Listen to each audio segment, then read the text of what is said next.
Assalamu alaikum wa rahmatullahi wa barakatuhu. Welcome to the Nourishing Traditions, and today our topic of discussion is treating parasites and infections. So before we talk about parasites and fungal overgrowth, I want to talk to you about the viruses and the detox pathways from where these viruses, parasites and fungi excrete the body.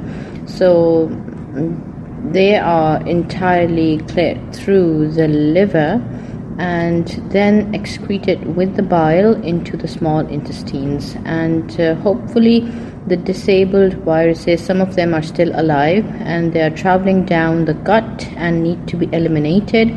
So 96% of all viruses, they come out in poop and not in the pee, and not through sweating.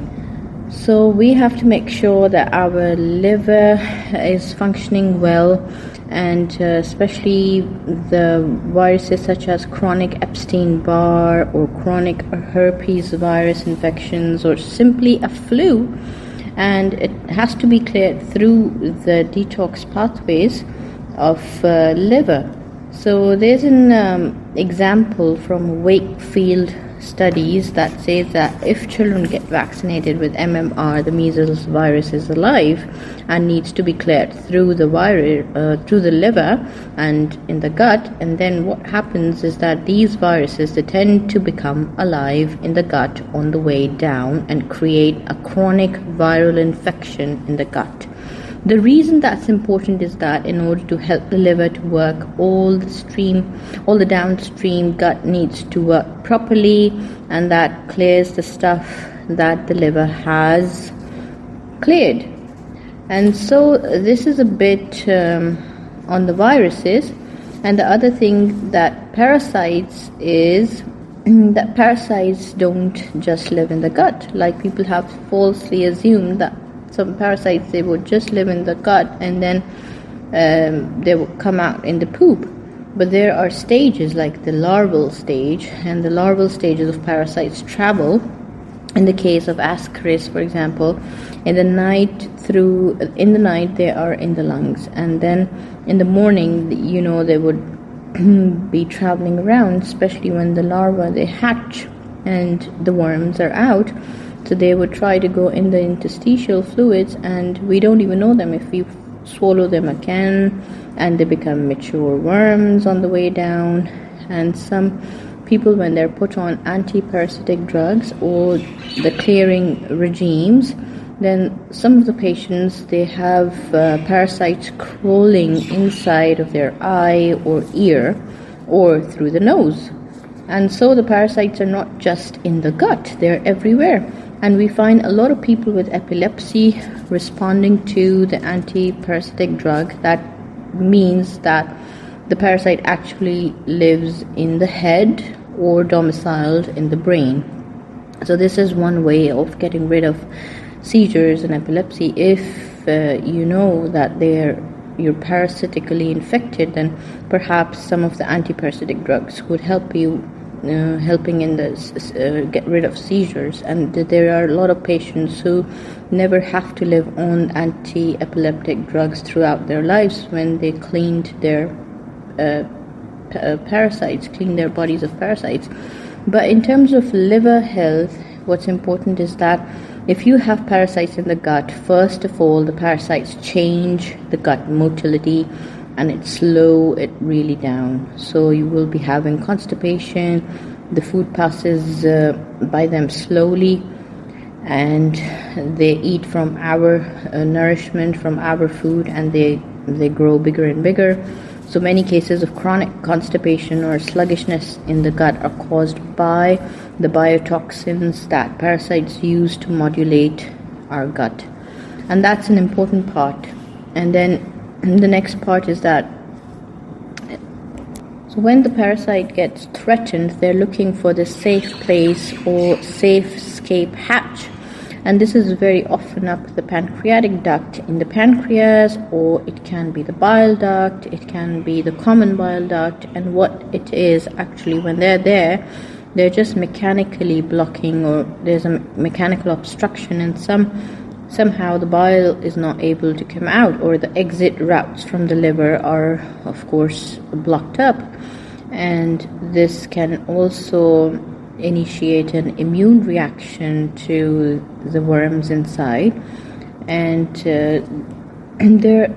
this is relatively important to the parasites.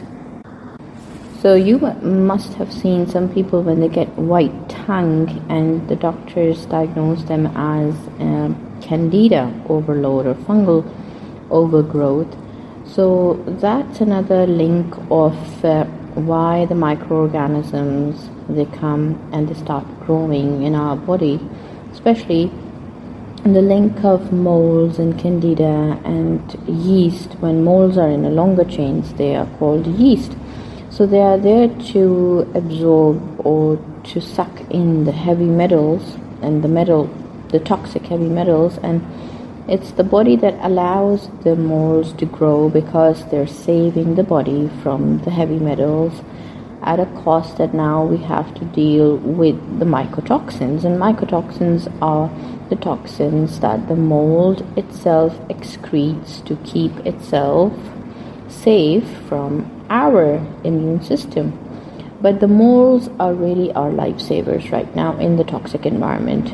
And so the worst thing that people can do is to do a massive mold killing spree, like some of the findings of certain teachers in that field, without covering them with metal binding agents. There could be like DMSA or other substances like Chlorella, which bind to the metals, and they can preserve the mold from being growing. But we should never really kill moles without anticipating an onslaught, because an avalanche of heavy metals is to be liberated from them, since they've been sucking in all those heavy metals from our body. And if we kill them, the heavy metals are going to come again and harm our cells. In terms of liver health, the moles just they are a part that live in the gut.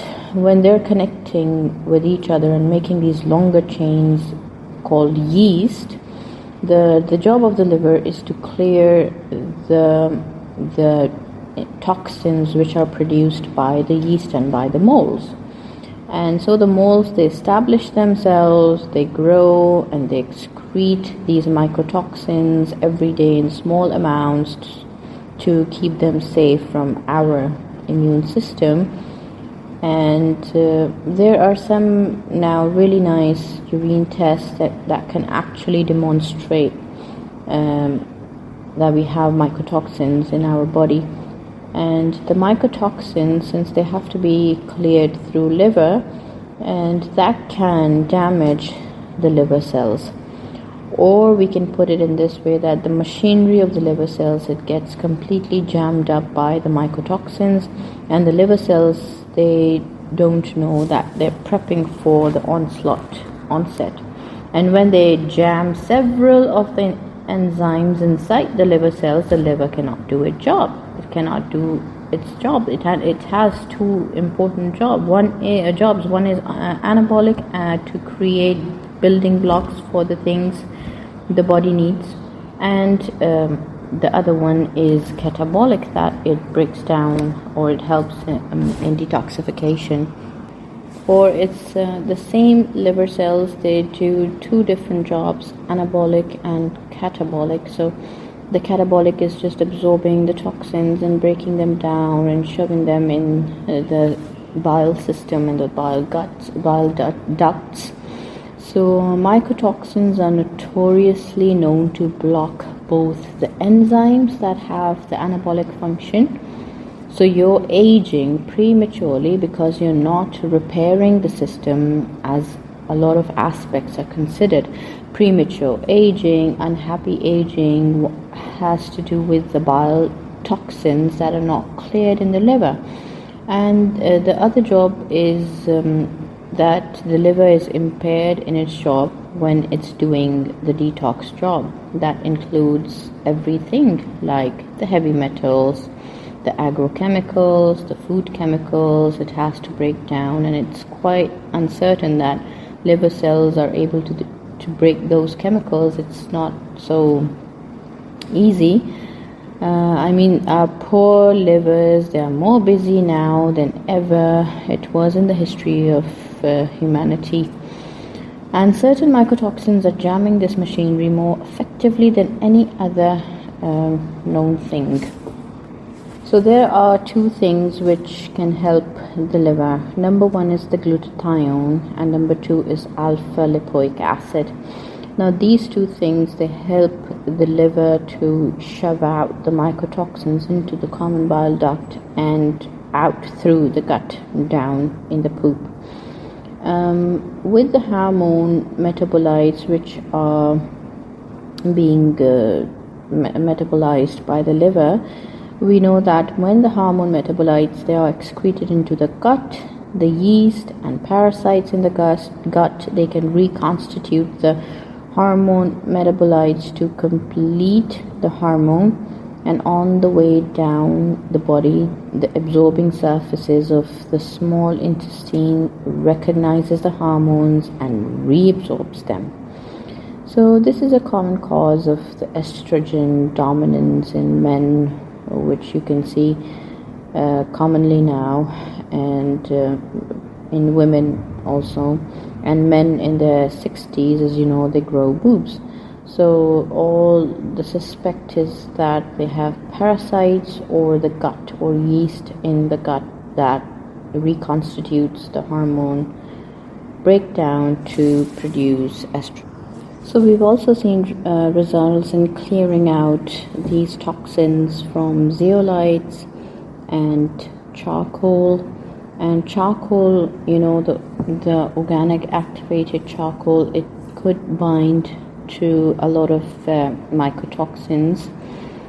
And if we use sublingual alpha lipoic acid and glutathione, then it's actually a time to release these toxins from our tissues. So we're concerned more about the brain as well, and we have to protect the brain. So we need to do some preparatory work before we go on a detox from these binding agents, as we call them.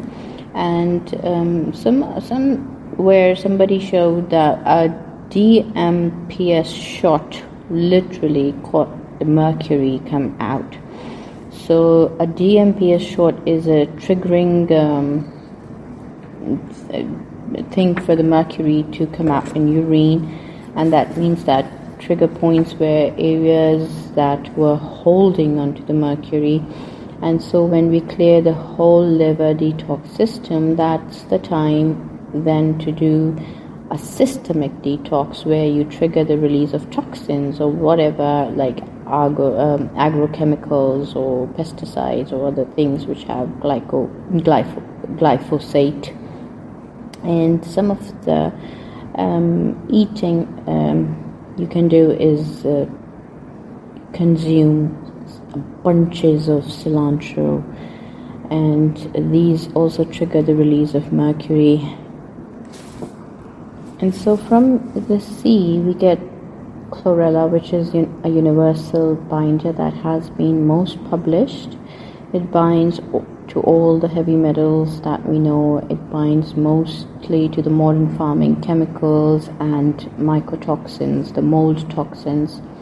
Then zeolites are more potent in binding to aluminum, and this is difficult in binding to all the farming chemicals, but it's the most strong rock we give them is charcoal. So charcoal binds to everything, including trace minerals and fat-soluble vitamins, vitamin D and E. So I'm not a fan to use charcoal for long-term basis. But yes, when you're when you see you're pooping well, and for a week you've been pooping thrice a day, and you're on a good diet, you've been doing your cleansing and doing hijama regularly, wet cupping, so you can go on a charcoal detox. But how we do that, I'm not going to go into detail of how we do that. And so there are other things which you can do to lubricate the bile, like you can use herbal bitters, dandelions, cilantro, and coriander, globe artichokes. Artichokes are really amazing in detoxing the liver cells. And other things are the liver compressions that come with castor oil packs, and you can do a massage on, like the couples, they can do massage on each other, mechanically pushing the bile from the bile duct, and when you squeeze on the bile duct, the fluid can go one way. And by doing that regularly, within 6 to 8 weeks for most people, the entire biliary system is cleared. And instead of having less bile ducts available out there, now you have more bile ducts available, which can help the liver to break down the products and to function properly. So you will observe that if you have itchy skin or brain fog, then these are the two things which shows that the bile ducts are blocked. And the castor oil packs are really nice. The coffee enemas are nice and juicing up the system. This is, other than the mechanically freeing up the obstruction of bile ducts, is what you can serve the liver cells with, is herbal bitters. And they would instead also help to clear the nervous system, because the nervous system is also full of fat, and all the nerve endings which end up there in the liver, they can take it up and help in clearing up the toxins or any mycotoxins which might have escaped into the brain, the neurophilic toxins, etc., which may go down into the small intestines and the large intestines, and they get reabsorbed by the nerve endings. So these are few ways through which we can help the enterohepatic circulation, the liver and the gut and everything to be cleansed off from the parasites, the remainings of any dead viral entities, or any worms or any larvae or any eggs which might be there we're not aware of. So including these things in your day-to-day life will help you get a higher health state, inshallah, and we can discuss them more as we talk about detoxification in the next coming videos. So I hope this was informative, and let me know in the comment box that what else you want to know about detoxification. Ma salama.